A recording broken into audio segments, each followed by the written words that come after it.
আসলে প্রতি বছর দেন তো, এই কারণে ভাবছি এই বছরও দিবেন, এর লিগে খালি জিগাইছি। সমস্যা নেই, দেওয়া লাগবো না আমগরে কাপড় চোপড় কিনা। তো প্রতি বছর দিয়ে কি এই বছর দিতে হবে না? হ্যাঁ, তোদের সাহস কত বড়? তোরা আমাদের কাছে এসে জিজ্ঞেস করস ঈদের মার্কেট দিমু কিনা? হ্যাঁ, এই সাহস তোরা করতে হয়েছিস? তোরা বাসায় কাজ করস, তোদের ঈদের মার্কেট কেন লাগবে? কেন লাগবে? ঈদের দিন নতুন জামা কাপড় পরা তোরা কই যাবি? ঘুরতে যাবি? তোদের তো ঈদের দিন কাম ছাড়া কোনো কাজ নাই। হ্যাঁ, এই বাসায় সারাদিন কাজ করবি, কত মেহমান আসবে, রান্না বান্না করতে হবে, কত কাজ করতে হবে, আর তোদের ঈদের মার্কেট লাগবে নাকি? যা। ঠিক আছে স্যার। শোনো, এবার কিন্তু গ্রামে মাকে ফোন দিয়ে বলে দিছি, এবার ঈদ গ্রামে করবো, প্রতি বছর তো শহরেই করি। ঠিক আছে, তুমি যেখানে ভালো মনে করো সেখানে ঈদ করবা। আচ্ছা, ম্যাডাম, আমগো সব কাম করা শেষ, আমরা তাহলে জায়গা হন। সব কাম শেষ? হ্যাঁ ম্যাডাম, সব কাম শেষ। আচ্ছা ঠিক আছে, তাহলে যা।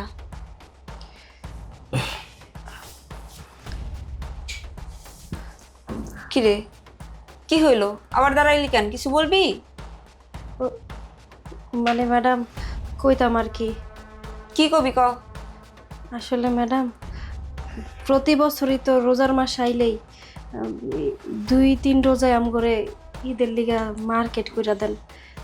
এবার তো রোজা পুরা শেষ, আর 2টা রোজা বাকি, 2 রোজার পরে তো ঈদ, কিন্তু এবার তো আর কিছু মার্কেট করে দিলেন না। কেন প্রত্যেক ঈদে তোদেরকে কাপড় চোপড় দিতে হবে? তোদের কি চুক্তি করে কাজে নেওয়া হয়েছে নাকি? এবার ঈদে কোনো কাপড় চোপড় দিতে পারবো না, তোরা যা। এই, তো ম্যাডাম তো ঠিকই বলছে, তোদের কি প্রত্যেক বছর ঈদের মার্কেট করে দিতে দেবো? কেন, তোদের সাথে কি চুক্তিবদ্ধ আমরা যে তোরা যেসব কাজে ঢুকছস তোদেরকে বলে দিচ্ছি আমরা যে প্রতি বছর ঈদ আসলে তোদেরকে মার্কেট করে দেবো? শোন, প্রতি বছর দিচ্ছি, আমাদের ইচ্ছা হয়েছে, এবছর দিব না, আমাদের ইচ্ছা নাই, বুঝতে পারছস? এবছর আমাদের টাকা পয়সা নাই, আমরা কোনো মার্কেট করে দিতে পারবো না, যা। ম্যাডাম, আমরা ওইভাবে কথাটা কইতে চাইনি, আসলে প্রত্যেক বছর দেন তো, এই জন্য ভাবছি এই বছরও দিবেন, এই জন্যই আমরা কথাটা কইছি আর কি। হ্যাঁ, এইটাই তো আমাদের অন্যায়। প্রত্যেক বছর ঈদে তোদেরকে মার্কেট করে দেওয়া হয়েছে, এই জন্য লাই পেয়ে গেছোস। কেন আমাদের কোন ঠেকা পড়ছে প্রত্যেক বছর তোদের ঈদে মার্কেট করে দিব?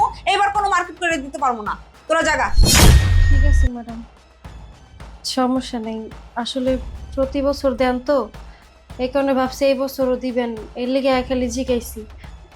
সমস্যা নেই, দেওয়া লাগবো না আমগরে কাপড় চোপড় কিনা। তো প্রতি বছর দিয়ে কি এই বছর দিতে হবে না? হ্যাঁ, তোদের সাহস কত বড়? তোরা আমাদের কাছে এসে জিজ্ঞেস করস ঈদের মার্কেট দিমু কিনা? হ্যাঁ, এই সাহস তোরা করতে হয়েছিস? তোরা বাসায় কাজ করস, তোদের ঈদের মার্কেট কেন লাগবে? কেন লাগবে? ঈদের দিন নতুন জামা কাপড় পরা তোরা কই যাবি? ঘুরতে যাবি? তোদের তো ঈদের দিন কাম ছাড়া কোনো কাজ নাই। হ্যাঁ, এই বাসায় সারাদিন কাজ করবি, কত মেহমান আসবে, রান্না বান্না করতে হবে, কত কাজ করতে হবে, আর তোদের ঈদের মার্কেট লাগবে নাকি? যা। ঠিক আছে স্যার, আমগো ভুল হয়ে গেছে না, আপনারা তো সত্যি কথাই কইছেন, আমরা গরিব মানুষ, আমগো আবার কিসের ঈদ, আর ঈদে নতুন কাপড় পরে যামই বা কই, হে তো আপনাকে বাসায় কামই করবো।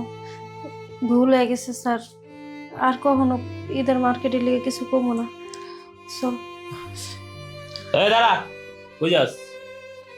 স্যার, কইলাম তো স্যার, ভুল হয়ে গেছে, আপনারা আমাকে মাফ করে দেন, চাকরি থেকে বের করে দিবেন না স্যার, কয়দিন পরে ঈদ, এখন যদি চাকরিতে বাইর করে দেন তাহলে আমরা কই যাবো? কারণ চাকরি থেকে বাইর করে স্যার দিয়েন না, ভুল হয়ে গেছে আমাকে স্যার।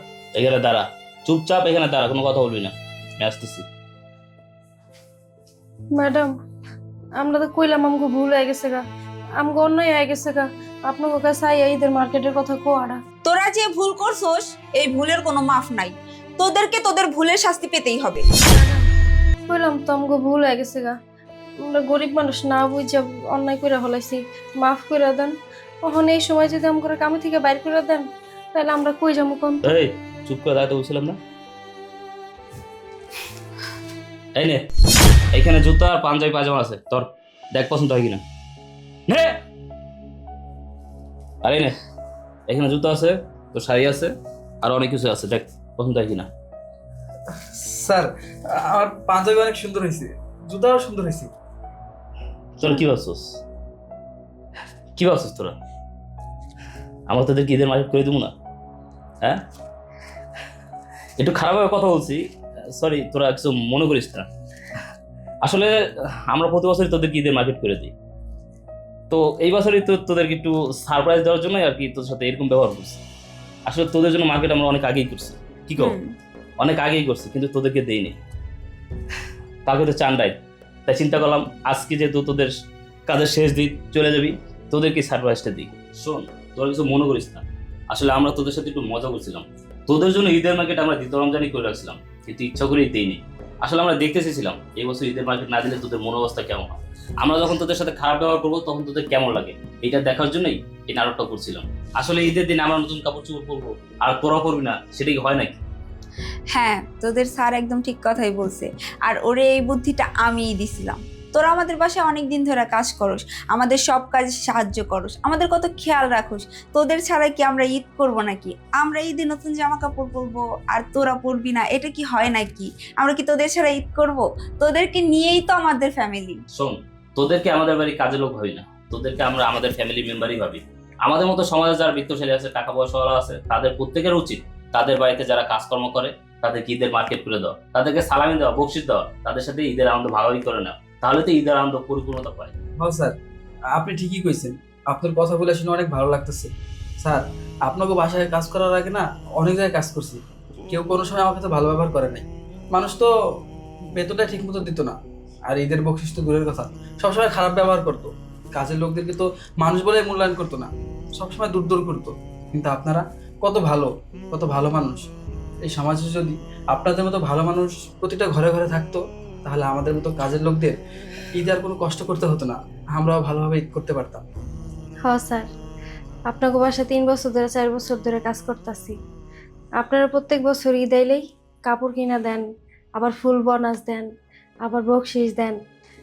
কত ভালো আপনারা, আপনার মতো মানুষ হয় না। আমি অনেক বাড়িতে কাম করছি, কিন্তু কখনো আপনার মতো স্যার ম্যাডাম পাইনি গা। শোন, সমাজের প্রত্যেকটা মানুষ কিন্তু সমান না। 5 আঙ্গুল যেমন সমান না, প্রত্যেকটা মানুষও তেমন সমান না। কেউ হয়তো তোদের কথা চিন্তা করে, কেউ চিন্তা করে না। আমরা আমাদের জায়গা থেকে তোদের কথা চিন্তা করছি। আমরা চিন্তা করছি তোরা আমাদের ফ্যামিলির মেম্বার, তাই তোদের সাথে ঈদের আনন্দ ভাগাভাগি করে নেওয়ার জন্যই তোদেরকে সবসময় আমরা ঈদের মার্কেট দিই, যখন যা চাস তাই দিই। ঠিক আছে, তোরা আমাদের জন্য দোয়া করিস, ঠিক আছে? আপনাগুলো লেগে আমরা সব সময় দোয়া করি স্যার। আমরা এখন যাই তেলে। আচ্ছা ঠিক আছে, তাহলে তোরা যা। ঠিক আছে, আসসালামু আলাইকুম। ওয়ালাইকুম আসসালাম। আসসালামু আলাইকুম। আর শোন, কালকে সকাল সকাল কাজে চলে আসিস কিন্তু। আচ্ছা ঠিক আছে। দেখছো রুবেল, ওরা কতটা খুশি হয়েছে। হ্যাঁ, খুশি তো হয়েছে, কিন্তু তুমি একটা জিনিস খেয়াল করছো? যখন ওদেরকে বলছি যে তোদের জন্য এই বছর ঈদের মার্কেট করি নাই, তখন ওদের চেহারা দিয়ে তাকাইছো? ওদের কতটা খারাপ লাগছে? আর যখন ওদেরকে ঈদের মার্কেট এনে হাতে ধরা দিছি, তখন কতটা খুশি হয়েছে? হ্যাঁ, আসলে আসলে কাউকে খুশি করতে হলে কোটি কোটি টাকার প্রয়োজন হয় না, মুখের ভাষা আর কিছু টাকা খরচ করলেই তাদের ভালোবাসা পাওয়া যায়। ঠিক আছে, আমি একটু বাইরে গেলাম। হ্যাঁ।